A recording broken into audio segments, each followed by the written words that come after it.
ಓಂ ಶ್ರೀ ಗುರುಭ್ಯೋ ನಮಃ. ಹರಿ ಓಂ. ದೇವರ ಪೂಜೆಗಾಗಿ ದೇವರನ್ನ ಪ್ರಾರ್ಥನೆ ಮಾಡಬೇಕು. ಬೇರೆ ಬೇರೆ ಶ್ಲೋಕಗಳಿಂದ ದೇವರನ್ನ ಸ್ತೋತ್ರ ಮಾಡಿ ಕೊನೆಯಲ್ಲಿ ಕೇಳಬೇಕು.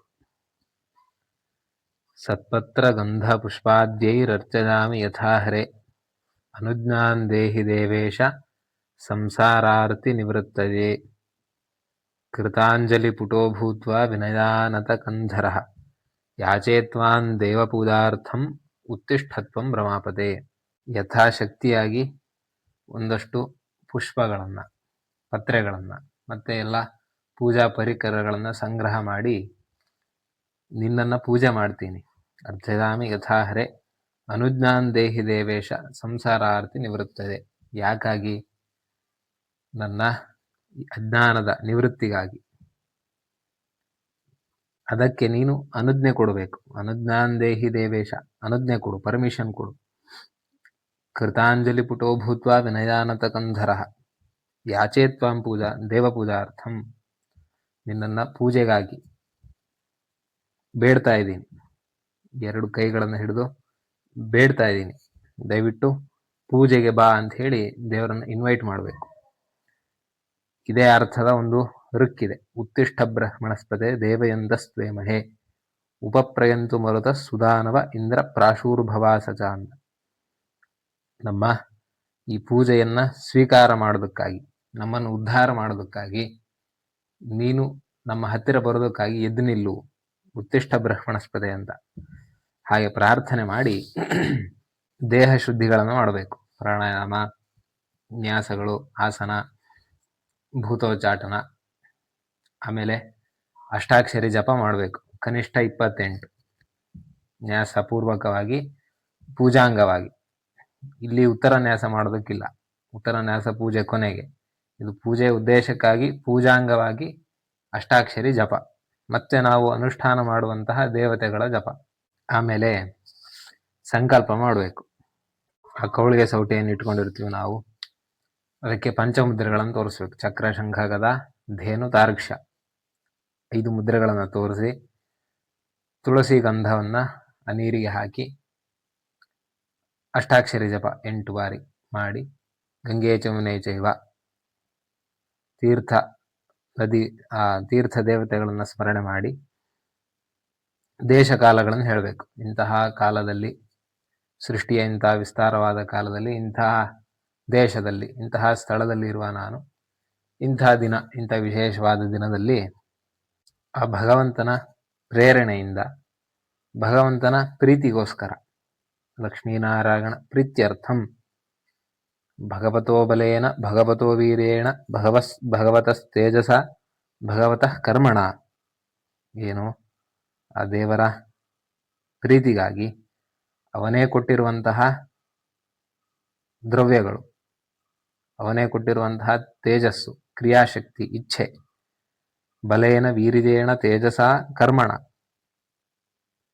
ಅದೆಲ್ಲದರಿಂದ ಆ ದೇವರನ್ನ, ಆ ಲಕ್ಷ್ಮೀನಾರಾಯಣನ ಧ್ಯಾನ, ಆವಾಹನಾದಿ, ಧ್ಯಾನ ಮೊದಲಾದ 16 ಷೋಡಶ ಉಪಚಾರ ಅಂತ ಹೇಳ್ತೀವಿ.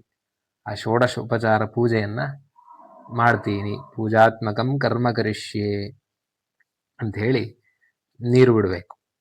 ಆಮೇಲೆ ಘಂಟಾವಾದನ ಮಾಡಬೇಕು. ಘಂಟೆ ಅಂತ ಹೇಳಿದರೆ ಇಲ್ಲಿ ಯಾರೆಲ್ಲ ಇರ್ತಾರೆ? ಒಂದು ಘಂಟೆಯಲ್ಲಿ ಯಾವೆಲ್ಲ ದೇವತೆಗಳಿರ್ತಾರೆ? ಘಂಟೆಯ ತುದಿಯಲ್ಲಿ ಬ್ರಹ್ಮದೇವರು ಇರ್ತಾರೆ. ಅದು ಪದ್ಮ ಆಕಾರದ ಘಂಟೆ ಆಗಿದ್ದರೆ ಅದರಲ್ಲಿ ಆ ಪದ್ಮದ ಆಕಾರದಲ್ಲಿ ರುದ್ರದೇವರು, ಆ ದಂಡದಲ್ಲಿ ವಾಸುಕಿ, ಆಮೇಲೆ ಆ ಸ್ವರದಲ್ಲಿ ಸರಸ್ವತಿ. ಆ ಗಂಟೆಯನ್ನು ಬಡ್ದಾದ್ಮೇಲೆ ಒಂದು ವೈಬ್ರೇಷನ್ ಕಂಟಿನ್ಯೂ ಆಗುತ್ತಲ್ಲ, ಆ ನಾದದಲ್ಲಿ ಪ್ರಜಾಪತಿ. ಹೀಗೆ ಇಷ್ಟು ಅಭಿಮಾನಿ ದೇವತೆಗಳು ಒಂದು ಘಂಟೆ ಅಂತ ಹೇಳಿದಾಗ ಇಷ್ಟು ಜನ ಇರ್ತಾರೆ. ಈ ಘಂಟೆಯನ್ನು ಯಾಕೆ ಬಾರಿಸಬೇಕು? ಆಗಮಾರ್ಥಂತು ದೇವಾನಾಂ ಗಮನಾರ್ಥಂತು ರಕ್ಷಸಾಂ ಕುರ್ವೇ ಘಂಟಾರವಂ ರಮ್ಯಂ ದೇವತಾಹ್ವಾನ ಲಾಂಛನಂ.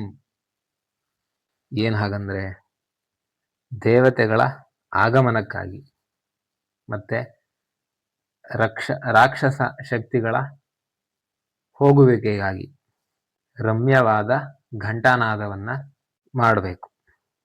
ಅಲ್ಲ, ದೇವತೆಗಳು ಬರೋದಂದ್ರೇನು, ರಾಕ್ಷಸರು ಹೋಗೋದಂದ್ರೇನು? ಅಂದ್ರೆ ನಮ್ಮ ದೇವ್ರ ಕೋಣೆಯಲ್ಲೋ ದೇವಸ್ಥಾನದಲ್ಲೋ ರಾಕ್ಷಸರು ಕೂತಿರ್ತಾರೆ, ನಾವು ಗಂಟೆ ಬಡಿದ ತಕ್ಷಣ ಹೋಗ್ತಾರೆ ಅಂತ ಅರ್ಥನಾ? ಇಲ್ಲಿ ರಾಕ್ಷಸರು ಅಂದ್ರೆ ಪ್ರೇತಗಳಲ್ಲ. ರಾಕ್ಷಸರು ಅಂದ್ರೆ ನೆಗೆಟಿವ್ ಎನರ್ಜಿ ನಮ್ಮ ಮನಸ್ಸಿನಲ್ಲಿ ಮತ್ತೆ ನಮ್ಮ ಹೊರ ಜಗತ್ತಿನಲ್ಲಿ ನಮ್ಮನ್ನ ಕೆಳಗೆ ತಳ್ಳುವಂತಹ ಒಂದಷ್ಟು ಫೋರ್ಸಸ್ ಇದ್ದಾವೆ. ನೆಗೆಟಿವ್ ಫೋರ್ಸಸ್, ನಕಾರಾತ್ಮಕ ಶಕ್ತಿಗಳು. ಯಾವುದದು? ನಮ್ಮಲ್ಲಿರುವ ಆಲಸ್ಯ, ಅರಿಷಡ್ವರ್ಗಗಳು, ಅಹಂಕಾರ, ಕಾಮ, ಕ್ರೋಧ, ಲೋಭ, ಸಿಟ್ಟು, ಇದೆಲ್ಲವೂ ನೆಗೆಟಿವ್ ಎನರ್ಜಿ. ಇದನ್ನೇ ರಾಕ್ಷಸ ಶಕ್ತಿ ಅಂತ ಹೇಳೋದು. ಈ ರಾಕ್ಷಸ ಶಕ್ತಿ ನಮ್ಮಲ್ಲಿದ್ರೆ ನಮಗೆ ದೇವರ ಚಿಂತನೆ ಬರೋದಿಲ್ಲ, ನಮಗೆ ಬರೀ ಬೇಡದಿದ್ದೇ ತಲೆಯಲ್ಲಿ ಬರೋದು.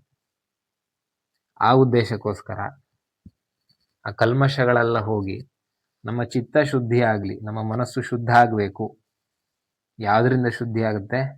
ಆ ಓಂಕಾರ ನಾದದಿಂದ, ಘಂಟೆಯಿಂದ ಬರುವಂತಹ ಓಂಕಾರ ನಾದ. ಗಂಟೆ ಯಾಕೆ ಬರೆಸ್ಬೇಕಂದ್ರೆ ಅದಕ್ಕೆ ಅದೇ ಉದ್ದೇಶ. ಗಂಟೆಯಿಂದ ಓಂಕಾರ ನಾದ ಬರಬೇಕು. ಆ ಓಂಕಾರ ನಾದದಿಂದ ನಮ್ಮ ಚಿತ್ತ ಶುದ್ಧಿ ಆಗಬೇಕು. ಇದು ಘಂಟಾವಾದನದ ಕಾನ್ಸೆಪ್ಟ್. ಅಂದ್ರೆ ಆ ಗಂಟೆಯಿಂದ ಅಷ್ಟು ಸುಂದರವಾದ ನಾದ ಬರಬೇಕು. ಕಿಣಿ ಗಂಟೆ ಆದರೆ ಉಪಯೋಗ ಇಲ್ಲ. ಅದು 2 ಪಾತ್ರೆ ಬಡದಂತ ಶಬ್ದ ಬರುತ್ತಷ್ಟೇ ಬಿಟ್ರೆ ಈ ಉದ್ದೇಶ ಪೂರ್ಣ ಆಗೋದಿಲ್ಲ. ಆ ರೀತಿ ನೆಗೆಟಿವ್ ಎನರ್ಜಿಗಳು ಹೋದ್ರೆ ಪಾಸಿಟಿವ್ ಎನರ್ಜಿ ಬರುತ್ತೆ. ನಮಗೆ ಪೂಜೆ ಮೇಲೆ ಕಾನ್ಸಂಟ್ರೇಷನ್ ಮಾಡೋದಕ್ಕೆ ಸಾಧ್ಯ ಆಗುತ್ತೆ. ಏಕಾಗ್ರತೆ ಬರಬೇಕಂದ್ರೆ ಈ ನಕಾರಾತ್ಮಕ ಶಕ್ತಿಗಳೆಲ್ಲ ಹೋಗಬೇಕು. ಆ ಉದ್ದೇಶಕ್ಕೆ ಘಂಟಾರವಂ ರಮ್ಯಂ, ಸುಂದರವಾದ ನಾದ.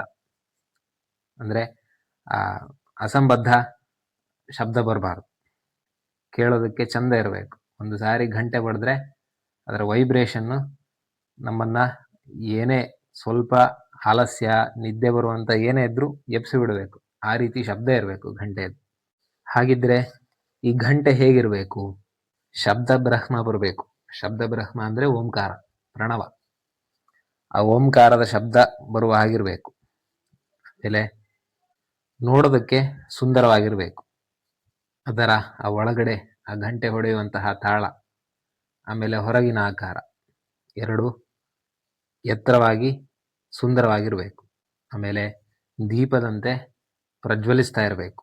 ಅಂದ್ರೆ ಅಷ್ಟು ಕಾಂತಿಯುಕ್ತವಾಗಿರ್ಬೇಕು. ಗಂಧ ಕೊಳೆ ಎಲ್ಲ ಹಿಡಿದಿರಬಾರದು. ಅದರ ಮೇಲ್ಭಾಗದಲ್ಲಿ ಗರುಡ ಅಥವಾ ಚಕ್ರಶಂಖ ಅಥವಾ ಪದ್ಮ, ಹೀಗೆ ಮುಖ್ಯ ಪ್ರಾಣ, ಇವುಗಳಲ್ಲಿ ಯಾವುದಾದ್ರೂ ಒಂದಿರಬೇಕು. ಇದು ಗಂಟೆಯ ಲಕ್ಷಣ.